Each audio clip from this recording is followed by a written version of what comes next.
The cold hit the flats before the sun even thought about setting. On the world of Orvithia, the wind did not blow so much as cut. It moved across the open ground between the clan territories like something with purpose, and whatever it found standing out there alone, it worked on. Slowly, without mercy.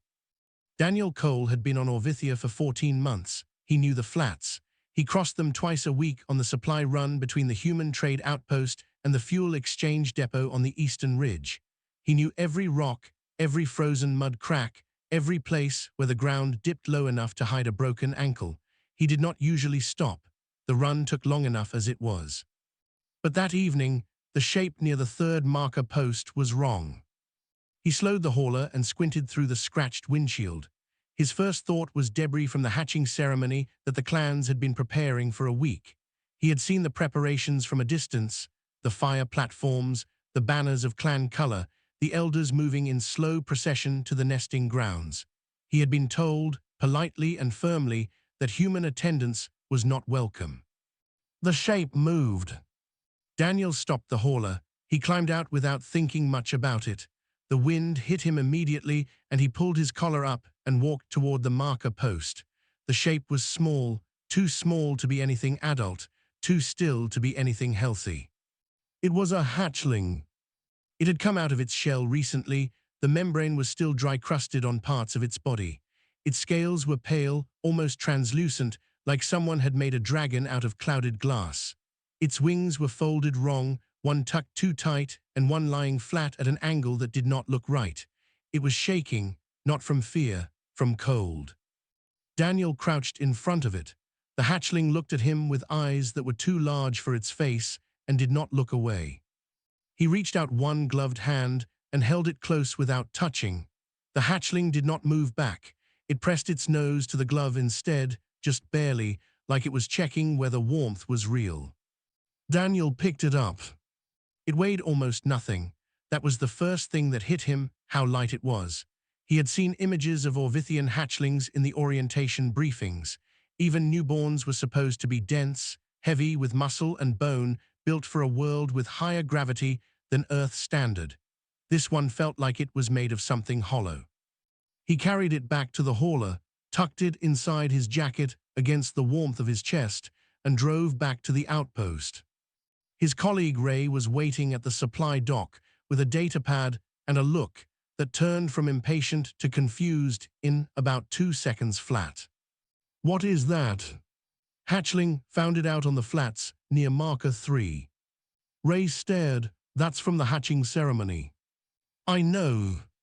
They left it there on purpose, Daniel." "I know that too." Ray followed him inside, still talking. "The clans do this. The ones that don't pass the strength check, they get left in the flats. It's their custom. The outpost charter says we don't interfere with." "It's alive," Daniel said. He set the hatchling down on the workbench under the heating unit and began pulling off his gloves. "Hand me the thermal blanket, the small one." Ray did not move for a moment. Then he sighed, opened the emergency kit on the wall, and handed over the blanket. The hatchling lay on the workbench and breathed. Each breath was too fast and too shallow, but it was breathing. Its eyes tracked Daniel as he moved, which he took as a good sign. The outpost medic, a quiet woman named Dr. Hannah Rossi, came in from the back room when she heard voices. She stopped in the doorway, looked at the hatchling, looked at Daniel, and then walked straight to her kit without saying a word. She pulled out a scanner and began running it slowly along the hatchling's body. "No flame sac activity," she said after a minute. "Wing joints are malformed on the left side, underweight, severely," she paused. "But the heart is strong, that's something." "Is it enough?" Daniel asked.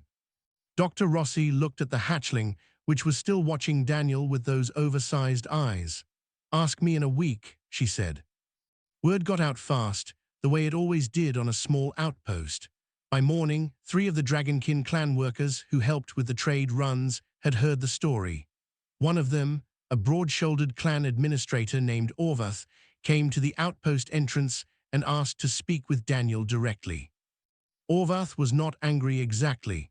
He was the kind of calm that sits just above angry and pretends to be patient. The hatchling was placed in the flats by clan decision, he said. It carries no flame, it is too small, it will never hold rank or serve a clutch. What you have done is sentiment, not kindness. Maybe, Daniel said. It will die in your care, or it will live and have nowhere to go. Either way, you have only delayed the outcome. Daniel looked back through the window at the workbench where the hatchling was sleeping under the thermal blanket, still breathing in those fast, shallow pulls. Then we delay it, he said. Orvath studied him for a long moment, then turned and walked away without another word. Daniel went back inside and sat beside the workbench. The hatchling stirred, lifted its head, and looked at him. He did not know what came next. He had no plan beyond the next hour, no clear idea of what a flameless, undersized dragon was supposed to become on a world that had already decided it was nothing. But it was warm, and it was alive. That was enough to start. She survived the first night, then the second. By the third morning, Dr. Rossi stopped saying, "Ask me in a week," and started keeping a medical log instead, which Daniel took as quiet optimism. The hatchling ate slowly at first, turning her nose up at the nutrient paste they mixed from the outpost's emergency rations and what little biological data the human trade mission had on Orvithian hatchling biology. It took 4 different formulas before she accepted one without turning away. Ray kept notes on every attempt, because Ray, despite his initial objections, had a habit of getting involved in things he said were not his problem. Daniel named her Nara. He did not announce it. He just started calling her that quietly when no one else was in the room, then in front of Dr. Rossi, who did not comment, then in front of Ray, who said that's a name, and then used it for the rest of the week without complaint.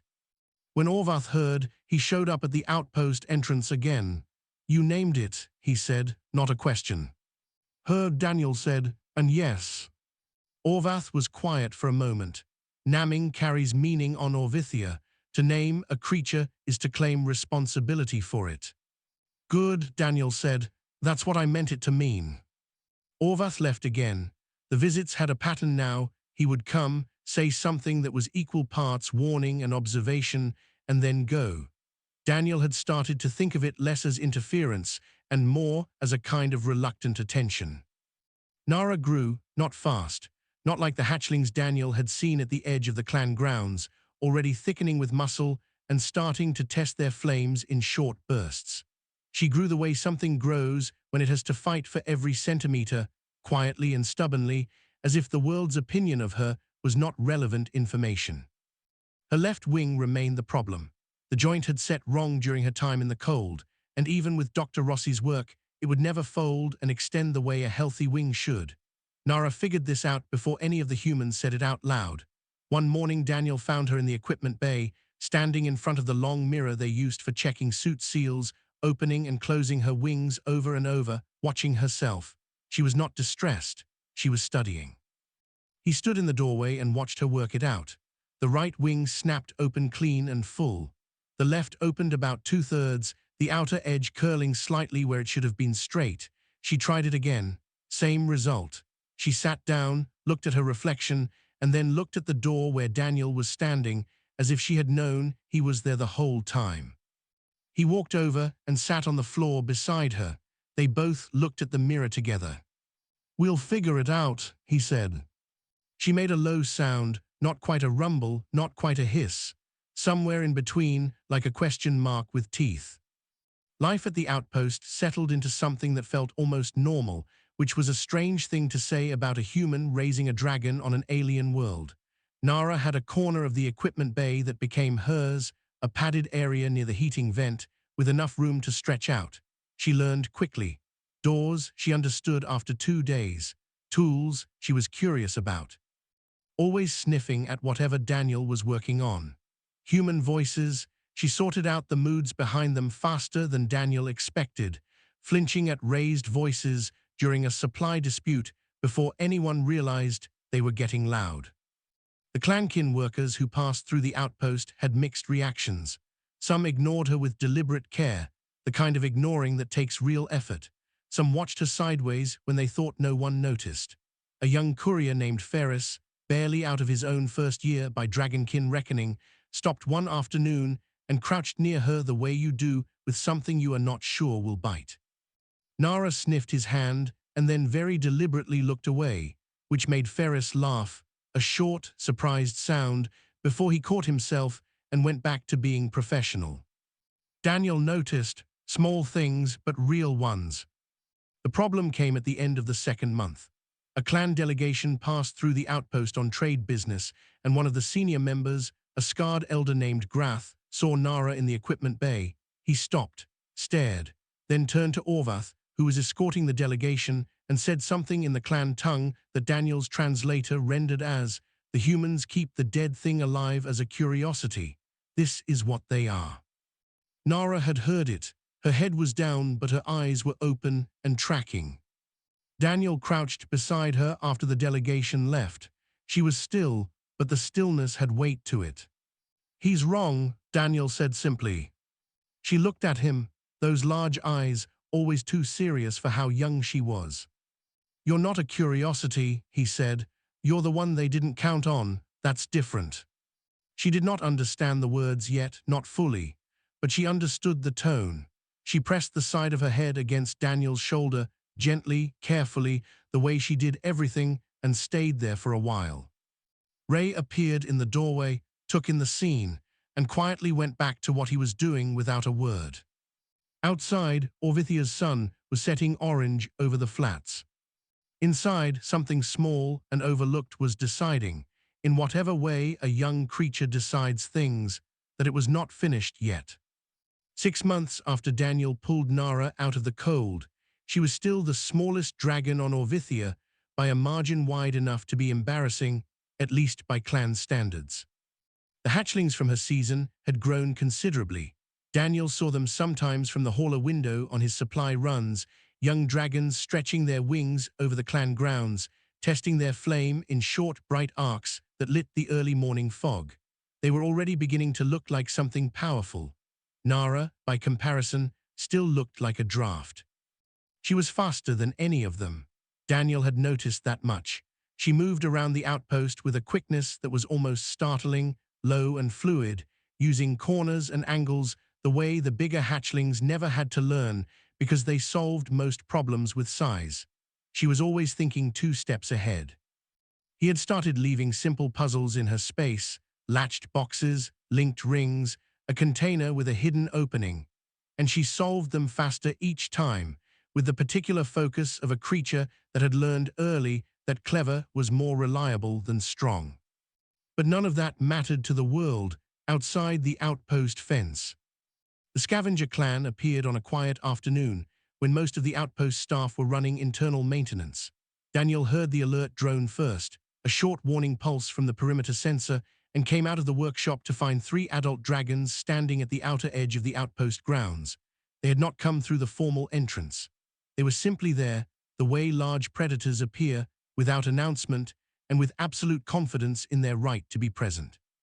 They were from the Veth, a loose group of clans that survived, as best as Daniel understood it, by taking from the weak margins of dragonkin society. Clanless dragons, abandoned livestock, anything left undefended. The trade mission briefings had mentioned them in passing, listed under local complications. 2 of the Veth were watching the outpost. One was watching Nara, who had come out of the equipment bay and was standing very still near the door, her eyes locked on the 3 adults. Daniel stepped between them without planning to. It was not a tactical decision. He was just suddenly in the space between Nara and the Veth, which was where he needed to be.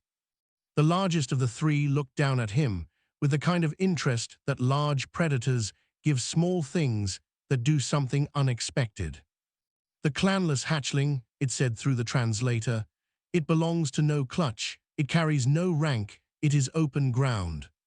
"She's under the protection of the human trade mission," Daniel said, "which is under treaty with the ruling clans of Orvithia." A pause, the large one tilted its head. "The treaty covers trade goods and personnel, not strays." "She's personnel," Daniel said. That was not in the charter. He knew it. Ray, who had come out behind him and was now standing to his left with a perimeter defense remote in his hand, also knew it. But Daniel had discovered, in 14 months on Orvithia, that confidence delivered at the right moment carried more weight than accuracy. The Veth did not move immediately. They studied the two humans, the small dragon behind them, and the outpost fence. Then Ray activated the perimeter defense grid, a low electromagnetic barrier that the outpost used for keeping out local wildlife. It hummed to life in a ring around the property with a sound that Dragonkin found deeply unpleasant, something in the frequency that hit their inner ear wrong. The three Veth stepped back, not fleeing, they were too proud for that, but they stepped back. They left, slowly, to make clear it was their choice. Daniel stood in the quiet after they were gone and let out a long breath. Behind him, Nara pressed her nose between his shoulder blades. He reached back and put his hand on the side of her head without turning around. "Okay," he said to no one in particular, "that's a problem we need to fix." The news spread through the clan network the way everything on Orvithia did, fast and with editorial additions. By the next day, Orvath had heard a version of events in which Daniel had fought off the Veth with human weapons of terrible power. The reality was a perimeter fence and a bluff, but Daniel did not correct the record. Orvath came to the outpost the following morning and for the first time did not stop at the entrance. He came inside to the equipment bay and looked at Nara directly. She looked back at him without flinching. "The Veth will come again," Orvath said.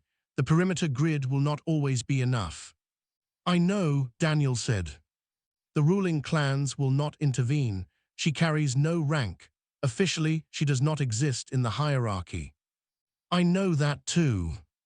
Orvath was quiet for a moment. He watched Nara, who had gone back to working on the puzzle box Daniel had left out, turning it in her claws with calm concentration. "She is faster than she looks," he said. "Yes," Daniel said. "And smarter."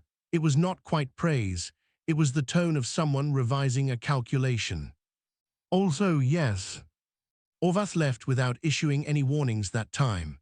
Daniel sat down at the workbench and started sketching on his notepad, wing support frames, lightweight materials, ignition chemistry, the kind of notes that meant he was building toward something. Dr. Rossi came in, looked over his shoulder, and said nothing for a long time. "You're going to make her armor," she said finally. "I'm going to make her everything they decided she couldn't have," Daniel said. Dr. Rossi pulled up a chair and sat down beside him. "Then you'll need help," she said, and reached for the notepad. The first wing brace broke in under an hour. Daniel had expected it. First versions always broke. He wrote the failure in his notebook, adjusted the load calculation, and built the second version the next morning. That one lasted 3 hours before the left hinge cracked under lateral stress. He wrote that down too. Nara was patient with the process in a way that surprised him. She held still during fittings with the focused calm of a creature that understood something useful was happening, even when the thing being built was uncomfortable and not yet working. When a brace failed, she would look at the broken piece and then at Daniel with an expression that he had started reading as "try again." So he did. Ray handled the ignition system, which was more his area. He had worked with chemical propulsion rigs before and found that a modified version of the outpost's controlled burn maintenance torch could be scaled down and fitted into a housing small enough to sit at the base of Nara's throat, where it would read her own breathing rhythm and fire on exhale. The flame it produced was not the deep biological fire of a clan dragon, which burned from inside and could sustain itself. It was hot, directed, and real enough to matter. Ray tested it 3 times on a fireproof panel before he let Nara try it. The first time she used it, she sat very still after, watching the scorched mark on the panel with an expression Daniel could only describe as thoughtful. She tried it again, then again, each time more controlled. Within a week, she was placing the flame exactly where she intended it. Dr. Rossi worked on the armor, not heavy plate that would slow her down, and Nara's speed was the one natural advantage they were not willing to sacrifice. Light composite panels that the outpost used for heat shielding, cut and shaped and bonded to a flexible underlayer. They covered her chest, the back of her neck, and the front of her weaker left wing, not a full suit, a set of answers to specific problems. It took 8 weeks from the first broken wing brace to the morning Daniel walked into the equipment bay and watched Nara open both wings, the left supported now by the brace, tracking smoothly along the full arc, and hold them open in the cold air coming through the bay door. The left was still not perfect. The outer edge still had a slight curl, but it was open, it was holding. And when she pushed off the ground and rose 6 feet before coming back down, both wings working together, Daniel put his pencil down and did not pick it up again for a while. Training came after. The clan hatchlings trained by competing raw contests of strength and flame that sorted rank early and settled it often by injury. Daniel did not train Nara that way because it would not have worked. He trained her the way a human trains for a fight they cannot win on even terms, by making the terms uneven in the other direction. Speed drills first. He used the hauler as a marker and had her practice approaching from different angles, always staying low, always using cover. She improved fast. She had been practicing this on her own since she was small, moving through the outpost around obstacles, and she had a natural instinct for finding the line of approach that was hardest to track. Then evasion. Ray built a simple drone that fired harmless paint rounds and sent it after her in the open field behind the outpost. The first session she was hit 4 times. By the 3rd session she was not hit at all. By the 5th, she was landing hits on the drone from angles it was not designed to handle. Orvath watched one of the training sessions from the fence line. Daniel noticed him but said nothing, and Orvath stayed for almost an hour without announcing himself. When Daniel looked over at the end of the session, Orvath was gone. The young courier Ferris, who had laughed at Nara those months ago, started stopping by more regularly. He watched training without being asked to leave, and once, when Daniel was running a wing brace adjustment, Ferris held the brace steady without being told to, just stepped in and put his hands where they needed to be. Nara looked at him sideways. He looked back. Nothing was said. Word moved through the clan network anyway. Stories have a way of growing legs on worlds where information travels by reputation. The flameless runt, the humans and their machines, the small fast dragon that could place fire exactly where she chose. The challenge came on a dry afternoon when the wind was low. A rider from one of the larger clans arrived at the outpost gate with a formal message cylinder. Inside was an invitation, which was the polite word for what it was. A young clan champion, a hatchling from the same season as Nara, had formally requested a trial bout. The message used careful language, but the meaning was plain. The champion's clan wanted to put this story to rest. A public contest, witnessed by elders, in the trial grounds near the clan's seat. Daniel read it twice. Then he handed it to Ray, who read it and handed it to Dr. Rossi, who handed it back to Daniel. "She doesn't have to," Ray said. "No," Daniel agreed, "she doesn't." He went to the equipment bay. Nara was there, sitting in her corner, watching him the way she did when she knew something was coming. He sat across from her and held up the message cylinder. She looked at it, then at him. He did not ask her with words. He showed her the cylinder, then opened his hands. The gesture she had learned over months meant choice. Her choice, not his. She looked at the cylinder for a long time.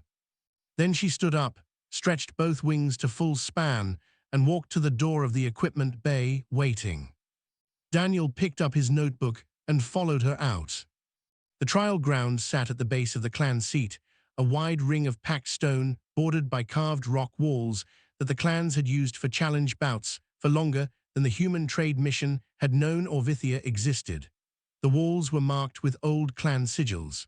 The stone underfoot was darkened in places where flame had touched it over many years. The crowd that gathered was larger than Daniel had expected. Clan elders in formal ranks at the high end of the ground, warriors and adult dragons in clusters along the walls, younger clankin pressed in wherever there was space. A cluster of Daniel's outpost colleagues stood together near the human section, which Orvath had arranged without being asked. Ray was there. Dr. Rossi was there. Even Ferris had come, standing just at the edge of the clankin crowd with his arms folded, watching the entry gate. Daniel stood at the boundary line. He was not allowed in the ring. The rules of the trial bout were clear. No handlers, no human equipment intervention, no assistance of any kind once the bout began. Whatever Nara carried into the ring was what she had.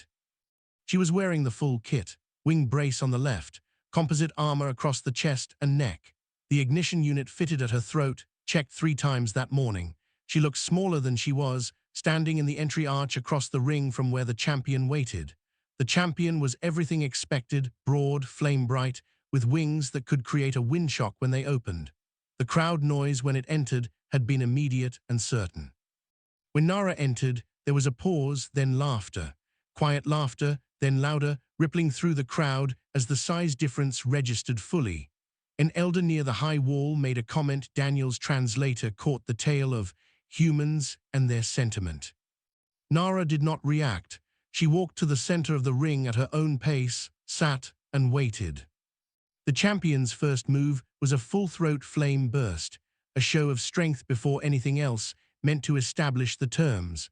The fire came out wide and bright, the kind that would stop most opponents before the bout properly started. Nara was already moving. She had dropped low and angled right the moment the champion drew breath, reading the exhale cue that Daniel had taught her to watch for in living flame users. The fire passed above and to her left. She was already on the far side of the ring, repositioning. The crowd noise changed. Not much, just a shift in the texture of it. The champion turned and charged. Direct, powerful, the way it had always worked before. Nara waited until it was almost on her, then went low and cut sideways with a speed the champion clearly had not modeled for. The champion's follow-through carried it past her position. Nara came up inside its turn radius, where the champion's size worked against it, and delivered a controlled burst from her ignition unit directly at the joint between the champion's left wing and shoulder. A target Ray had identified in the technical review they had done the night before as the most vulnerable non-armored point on a standard hatchling of that size. The champion flinched. For the first time in the bout, it pulled back instead of pressing forward. The crowd was quiet now. Daniel's hands were tight on the boundary rail. He did not call out. He had agreed to that. He watched. The champion adjusted. It was not slow. It had trained all its life, and it understood quickly that the straight-line approach was not working. It began circling, trying to use its wingspan to back Nara toward the walls where her movement options would narrow. The circle tightened. Nara moved with it, staying to the inside, never letting the range open to where the champion could breathe freely. It was not a graceful fight. It was not a large fight. It was 2 creatures in a tight circle, one trying to create space and the other refusing to allow it, and the one refusing was faster. The champion made its second full flame burst from close range, a desperation move, the kind that ends most bouts. Nara tucked her left wing tight using the brace, rolled under the stream, and came up with both claws on the champion's right foreleg, locking it. The champion tried to throw her off. She was too low and too committed to shift. She put the ignition unit directly against the underside of the champion's jaw, the most sensitive area on an Orvithian dragon, nerve-dense and unarmored, and fired a controlled pulse. Not enough to injure, enough to be very clear. The champion went still. The ring was silent in a way Daniel had not heard anything be silent before. It was the silence of a large number of beings revising something they had believed without question. An elder at the high wall spoke a single word in clan tongue. The translator gave it as concluded. The champion stepped back. It looked at Nara for a moment with something that was not quite respect yet, but was moving in that direction. Then it walked to its exit arch. Nara stood in the center of the ring. She was breathing hard. The ignition unit had heated during the bout and was radiating warmth against her throat. The left wing brace had held. She looked across the ring to where Daniel stood at the boundary rail. He nodded, that was all, one nod. She closed her wings and walked back to the exit arch at the same pace she had entered, steady, unhurried, as if the outcome had been a matter of process rather than miracle. In the crowd, no one laughed. Orvath stood near the elder section, arms folded, expression unreadable. Ferris was grinning, not bothering to hide it. Ray let out a long, slow breath. Dr. Rossi wrote something in her medical log that she did not share. The elder who had spoken the word, concluded, watched Nara leave the ring. Then he turned to the elder beside him and said something Daniel's translator did not catch. But Orvath heard it. And later, when Daniel was walking Nara back to the hauler in the dark, Orvath fell into step beside them for a moment. He said, Orvath told Daniel quietly, that they measured the wrong things. Then Orvath dropped back and walked toward the clan seat, and Daniel and Nara walked on through the dark toward the outpost lights in the distance. The first one arrived 3 weeks after the bout. Daniel was in the equipment bay running a routine check on the wing brace when Orvath appeared at the door. He was not alone.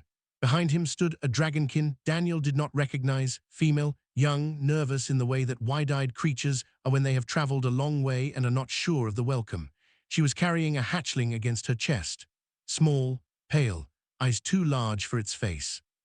Daniel looked at Orvath. She came to the clan gate this morning, Orvath said. From the outer territories, her hatchling failed the strength check at birth. A pause. She heard the story. Daniel looked at the hatchling.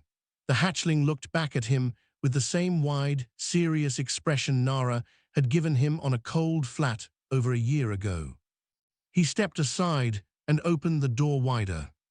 Behind him, Nara lifted her head from where she had been resting and looked at the newcomer.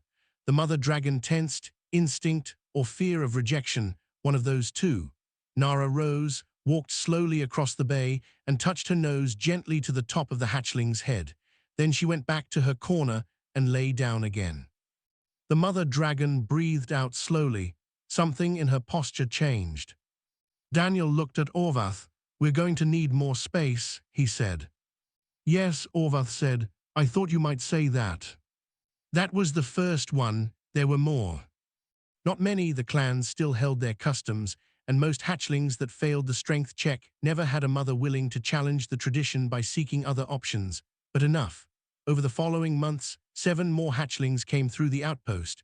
Not all of them had the same problems as Nara. Some had wing issues. One was partially deaf. One was simply very small with no other visible limitation, and that, the mother explained quietly, had been enough. Daniel and Dr. Rossi and Ray built what they could for each one.